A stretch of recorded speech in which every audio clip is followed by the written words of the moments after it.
इस वक्त की बड़ी खबर आपको बता दें, शराब घोटाला मामले से जुड़ी खबर है। केजरीवाल जिन्हें कल गिरफ्तार किया था ईडी ने, उनकी पेशी आज राउज एवेन्यू कोर्ट में हुई। कोर्ट में इस समय सुनवाई चल रही है और सबसे बड़ी सबसे अहम बात यह है कि कोर्ट के सामने कोर्ट में सुनवाई के दौरान ईडी ने कहा है कि मामले में गिरफ्तार दिल्ली के मुख्यमंत्री अरविंद केजरीवाल इस पूरे घोटाले के मुख्य साजिशकर्ता हैं। 10 दिनों का रिमांड ईडी ने मांगा है। एसजी राजू ने कहा कि दिल्ली के मुख्यमंत्री अरविंद केजरीवाल मुख्य साजिशकर्ता हैं। केजरीवाल ने दूसरे नेताओं के साथ मिलकर साजिश रची। मनीष सिसोदिया ने भी मामले में मुख्य भूमिका निभाई। सिसोदिया की जमानत सुप्रीम कोर्ट ने खारिज कर दी थी। शराब नीति के क्रियान्वयन में केजरीवाल सीधे रूप से शामिल थे। केजरीवाल को साउथ ग्रुप से किकबैक भी मिले। ये तमाम बातें सुनवाई के दौरान ईडी की तरफ से कही गई हैं। साउथ ग्रुप से मिले 45 करोड़ का इस्तेमाल आम आदमी पार्टी ने गोवा चुनाव में किया। तो कई बड़े दावे इस सुनवाई के दौरान ईडी की तरफ से किए गए हैं। सीधे हम रुख करेंगे, हमारे दो संवाददाता हमारे साथ जुड़ गए हैं। शुभांग ठाकुर हमारे साथ रहेंगे जो कि राउज एवेन्यू कोर्ट के बाहर हैं, और इस समय मुकेश सेंगर हमारे साथ सबसे पहले जुड़ रहे हैं। उनसे हम बातचीत करेंगे।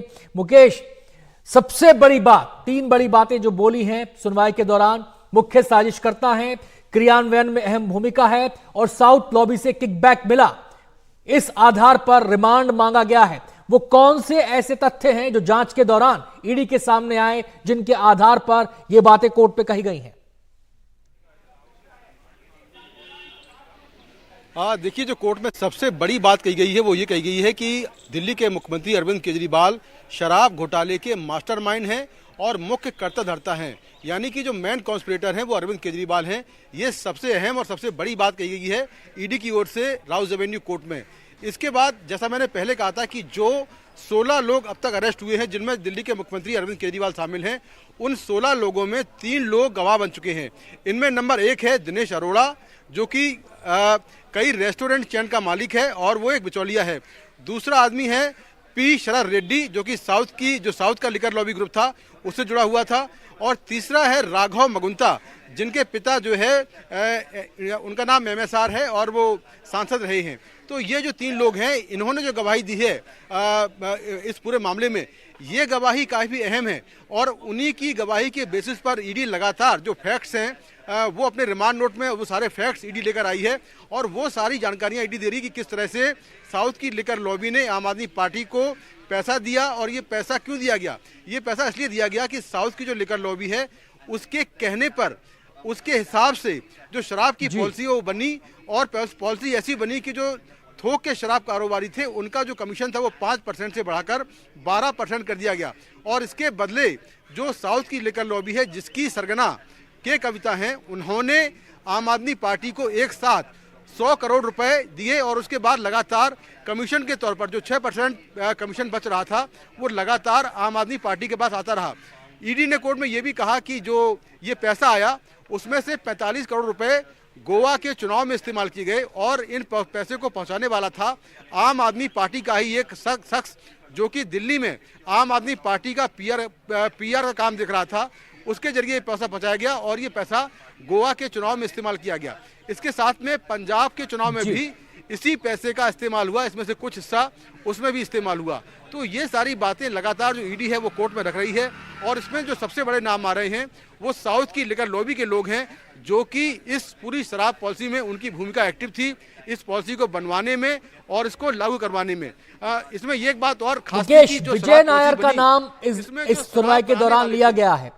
केजरीवाल का करीबी उन्हें बताया गया है। जो बातें कोर्ट रूम से निकलकर सामने आ रही हैं, हम आपसे जानना चाहते हैं कि ये विजय नायर कौन है, ये कैसे केजरीवाल के संपर्क में आया और क्यों इसे इतना करीबी बताया जा रहा है केजरीवाल का? देखिए, जब अन्ना आंदोलन हुआ था, अन्ना आंदोलन के वक्त से विजय नायर अरविंद केजरीवाल के साथ में रहा है और आम आदमी पार्टी की कम्युनिकेशन विंग का हेड था वो। और उसके बारे में ये कहा जाता है, जो ईडी ने कोर्ट में भी कहा है, कि ये अरविंद केजरीवाल का राइट हैंड था और जब तक अरविंद केजरीवाल सीएम दफ्तर में बैठते थे तब तक वो सीएम दफ्तर के इर्द गिर्द में रहता था, उसके पास में रहता था। यहाँ तक कि बिना कोई पद होते हुए उसको रहने के लिए जो दिल्ली सरकार के मंत्री हैं कैलाश गहलोत, उनका बंगला दिया गया था, उस बंगले में वो रह रहा था और उसका पूरी एक्टिविटी सीएम दफ्तर के आसपास होती थी। वो जो शराब पॉलिसी बनी, शराब पॉलिसी बनने के दौरान इस पॉलिसी में सबसे बड़ा कर्ता धर्ता विजय नायर था, जो कि लगातार शराब कारोबारियों के संपर्क में था और वो शराब कारोबारियों से कहता था कि शराब पॉलिसी के बारे में दिल्ली के मुख्यमंत्री अरविंद केजरीवाल से लगातार उसकी बात होती है। विजय नायर ही वो शख्स है जिसने शराब कारोबारी समीर महेंद्रू की पहली बार मुलाकात अरविंद केजरीवाल से करवाई और दूसरी बार जब ये मुलाकात सफल नहीं हो पाई, जब बातचीत सफल नहीं हो पाई, तो दूसरी बार उसने अपने मोबाइल से फेस टाइम ऐप के जरिए दिल्ली के मुख्यमंत्री अरविंद केजरीवाल की बातचीत समीर महेंद्रू से करवाई। तो विजय नायर जो है उसकी काफ़ी इंपॉर्टेंट भूमिका है, उसको ईडी ने गिरफ्तार किया था और वो अभी लगातार जुडिशियल कस्टडी में है। उसके बारे में यही कहा जाता है कि वो अरविंद केजरीवाल का राइट हैंड है, उनका बेहद करीबी है और बिना कोई पद होते हुए सरकारी बंगले में रह रहा था, कैलाश गहलोत के बंगले में वो रह रहा था। और शराब पॉलिसी को जब लागू हो रही थी तब सभी लोगों को जोड़ने में, चाहे वो बिचौलियों हों या शराब कारोबारी हों या आम आदमी पार्टी के नेता हों, इन सबको आपस में जोड़ने में, पूरा सिंडिकेट बनाने में ईडी ने जो और कुछ बातें कही हैं कोर्ट के सामने, उसमें भारी भरकम लेन देन की बात भी कही है कि पैसे का आदान प्रदान हुआ, भारी रकम हुई, उस पैसे का इस्तेमाल चुनाव के अंदर किया गया। ये जिस मनी ट्रेल की बात यहां पर की जा रही है, क्या इसको जोड़ने वाली तमाम कड़ियों के सिरे ईडी के हाथ में है? देखिए, बिल्कुल जो ईडी है उसने कोर्ट में कहा है कि जो 100 करोड़ रुपए कमीशन के तौर पर आए, उसके बदले साउथ की लिकर लॉबी ने इस शराब पॉलिसी से 600 करोड़ रुपए कमाए हैं। ये एक बड़ा खुलासा किया है ईडी ने कोर्ट में कि 600 करोड़ रुपए, 100 करोड़ देकर 600 करोड़ रुपए कमाए और ये सारा पैसे का बंदर बांट हुआ क्योंकि इस पैसे में से 6% कमीशन वापस आम आदमी पार्टी को आया। तो ये अपने आप में एक बड़ा दावा है ईडी का जो कोर्ट में उन्होंने दाखिल किया है। इससे पहले सुप्रीम कोर्ट में भी जब ये मामला चला था तो सुप्रीम कोर्ट ने माना था कि 338 करोड़ का जो मनी ट्रेल है वो ईडी ने एस्टेब्लिश कर दिया है और ईडी ने यह भी कहा है कि 183 करोड़ रुपए की ऐसी आय है जो प्रोसीड ऑफ क्राइम है, यानी कि 183 करोड़ रुपए की संपत्तियों की पहचान हो गई है और ये सारा पैसा आय की जो अपराध किया है उससे कमाया गया है। तो ईडी लगातार इस पूरे केस में मनी ट्रेल को एस्टेब्लिश करने की कोशिश कर रही है। अब तक जो मनी ट्रेल एस्टेब्लिश हुआ है वो राघव मगुंता, पी शरद रेड्डी, इसके अलावा के कविता और साउथ की लिकर लॉबी से होते हुए फिर दिल्ली के डिप्टी सीएम मनीष सिसोदिया, संजय सिंह, अरविंद केजरीवाल और जो विजय नायर हैं, इनके थ्रू जो इनके लोग हैं, जो इनके बहुत करीबी लोग हैं, इनके थ्रू ये पैसा आया और पैसा पहुंचाने वाला था अमित अरोड़ा, दिनेश अरोड़ा और साउथ की लिकर लॉबी से जुड़े हुए लोग। तो ये मनी ट्रेल पूरी ईडी ने एस्टेब्लिश की है और फिर इस पैसे का इस्तेमाल गोवा और पंजाब के चुनाव में इस पैसे का इस्तेमाल हुआ। तो ईडी ने ये जो मनी ट्रेल है वो काफ़ी हद तक एस्टेब्लिश कर ली है। हालांकि ईडी अभी इस पूरे मामले की जांच कर रही है और जब केजरीवाल रिमांड पर आएंगे तो इसमें आगे का जो पूरा मनी ट्रेल है और आगे की जो इन्वेस्टिगेशन है, आगे की जांच है, वो भी ईडी पूरी करने वाली है और इसके तहत जो बाकी के आरोपी इस केस में जो पहले अरेस्ट हुए हैं, हो सकता है कि उनके सामने बिठाकर अरविंद केजरीवाल से पूछताछ करें, चूंकि जो पैसा है वो आम आदमी पार्टी को गया है। और एक तो जांच के अंदर बात होती है दस्तावेजी सबूत की। आप बता रहे हैं कि ईडी ये दावा कर रही है कि उसने मनी ट्रेल को काफी हद तक स्टैब्लिश कर लिया है, उससे जुड़े तमाम जो दस्तावेज हैं वो उसके पास हैं। दूसरा होता है जो आरोपी पहले पकड़े गए हैं उनके बयानात। हम आपसे जानना चाहते हैं, क्या जो आरोपी पकड़े गए हैं उन्होंने भी केजरीवाल का नाम लिया है? इस पूछताछ के दौरान केजरीवाल का नाम आया है उनसे पूछताछ के दौरान? देखिए, बिल्कुल जो 16 लोग अरेस्ट हुए हैं, जिसमें 3 लोग, जो मैंने कहा था कि 3 लोग गवाह बन चुके हैं, उन गवाहों ने केजरीवाल के खिलाफ गवाही दी है और वही गवाही कोर्ट में पढ़ी जा रही है। जो ईडी के डॉक्यूमेंट्स हैं रिमांड नोट में, ईडी लगातार उन गवाहों के बयान, उन गवाहों के स्टेटमेंट कोर्ट में दे रही है कि आखिर उन गवाहों ने केजरीवाल के बारे में क्या कहा, क्या पूरा घोटाला है, कहाँ पैसा गया, क्या पूरी मनी ट्रेल है। तो पूरे पैसे की चेन को एस्टेब्लिश करने के लिए ईडी ने इन 3 गवाहों के बयानों को काफी इंपॉर्टेंट माना है। हालांकि ये लोग पहले आरोपी थे लेकिन बाद में गवाह बने और सरकारी गवाह बन चुके हैं, तो इन गवाहों के बयान काफी इंपॉर्टेंट हैं। इसके अलावा जो अब तक एविडेंस मिले हैं, चाहे वो डिजिटल एविडेंस हो, दस्तावेज हो, GOM की ड्राफ्ट रिपोर्ट हो, और जो शराब पॉलिसी थी उस पॉलिसी के डॉक्यूमेंट्स हो, उन डॉक्यूमेंट्स के बेसिस पर ईडी ने कई बार ऐसा हुआ है कि जो चार्जशीट पेश हुई है इस पूरे मामले में, कुल ईडी ने 6 चार्जशीट पेश की हैं। उन चार्जशीट में अरविंद केजरीवाल का नाम है और जो रिमांड नोट है ईडी के उसमें अरविंद केजरीवाल का नाम है। हालांकि पहले ईडी ने कभी नहीं कहा था कि अरविंद केजरीवाल आरोपी हैं और ना ही उनका FIR में नाम था, लेकिन जैसे जैसे इस केस की जांच होती गई, जांच आगे बढ़ती गई, अरविंद केजरीवाल का नाम लगातार एक के बाद एक आगे आने लगा। और अभी हाल ही में ईडी ने एक प्रेस नोट जारी किया था।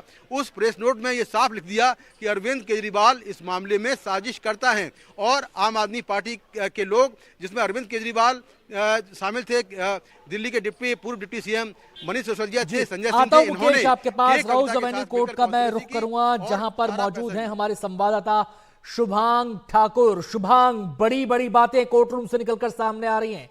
केजरीवाल को ईडी ने मुख्य साजिशकर्ता बताया है। केजरीवाल को कहा है कि जो नीति का क्रियान्वयन हुआ, नीति को जो बनाना हुआ, उसमें अहम भूमिका, मुख्य भूमिका उन्होंने निभाई है। और क्या बड़ी बातें कोर्ट रूम में ईडी ने बोली है रिमांड के लिए? जी बिल्कुल, देखिए जो ईडी की तरफ से लॉयर हैं ASG राजू, उनका ये बड़े बड़े बयान यहाँ पर फिलहाल सामने आ रहे हैं। उन्होंने बताया कि आखिर जो विजय नायर, जिसे पहले आरोपी माना गया था, बाद में वो गवाह बन गया, उसने साफ तौर पे इस बात को कबूला है कि उसके अरविंद केजरीवाल के साथ में अच्छे संबंध थे, वो उनके घर के पास रहते थे। और जो ये पूरा मामला था, ये एक्साइज पॉलिसी बनाने का, शराब नीति बनाने का जो पूरा प्रोसीजर था, उसमें वो पूरे समय उनके साथ थे। यहाँ तक कि के कविता के भी साथ थे और इन दोनों से ही काफ़ी क्लोज थे। वहीं के कविता को भी इसी मामले में गिरफ्तार किया गया था, क्योंकि उनके जो तार थे वो मनी ट्रेल को लेकर के जुड़ रहे थे, खास तौर पर साउथ लीकर लॉबी के साथ। अब साउथ लीकर लॉबी से जो बड़ी बातें सामने आई कि पहले पता चल रहा था कि 100 करोड़ रुपए का फ़ायदा आम आदमी पार्टी को हुआ था, लेकिन अब जो जानकारी यहाँ पर मिल रही है, क्योंकि ASG राजू ने बताया है कोर्ट में कि यहाँ पर 600 करोड़ रुपए से ज़्यादा का फ़ायदा आम आदमी पार्टी को हुआ है, क्योंकि जितने भी कारोबारी थे उनसे भी पैसा लिया गया था। और ये तक बताया गया, जो बड़ा बयान यहाँ पे और सामने आ रहे हैं, कि जो 45 करोड़ रुपए हैं, वो 45 करोड़ रुपयों का इस्तेमाल गोवा में इलेक्शन कैंपेन को लेकर के किया गया था। और वो 40 करोड़ रुपए, उनमें से जो 40 करोड़ रुपए थे, उन्हें हवाला के थ्रू ट्रांसफ़र करवाया गया था। ये बयान भी फिलहाल सामने आ रहे हैं। देखिए, पहले यही बातें सामने आ रही थी, क्योंकि ईडी की तरफ से साफ तरीके से पता नहीं चल रहा था, क्योंकि वो बता नहीं रहे थे कि आखिर किस तरीके से जो इस पूरे मामले के तार हैं वो अरविंद केजरीवाल से जुड़ रहे हैं। लेकिन अब जब वो कोर्ट में बात कर रहे हैं तो साफ तौर में बता रहे हैं कि यहाँ पर जो मुख्य आरोपी है वो अरविंद केजरीवाल है, साजिशकर्ता वो हैं, और उसके अलावा जो भी इनके साथ साथ जुड़े हुए थे, चाहे वो मनीष सिसोदिया हो, के कविता हो, इन तमाम लोगों को यहाँ पे नाम लेकर के जोड़ा जा रहा है साथ साथ। और फिर ये भी बताया जा रहा है कि ये पूरी जो पॉलिसी फ्रेमिंग की गई थी उस सब में ये साथ थे। अब जो हवाला के ज़रिए जो पैसा गया था, उसका भी जो मनी ट्रेल है वो यहाँ पर जो है ईडी को मिल चुका है। उसके बारे में भी रिमांड नोट में जारी किया गया है और उसके बारे में ज़्यादा से ज़्यादा जानकारी यहाँ पर अब दी जा रही है। लेकिन देखिए, इसके अलावा जो 75 करोड़ रुपए की बात सामने आ रही है गोवा से लेकर के, ये एक बड़ी बात सामने आ रही है। ईडी ने इस बात को खुद से अभी कोर्ट में कबूला।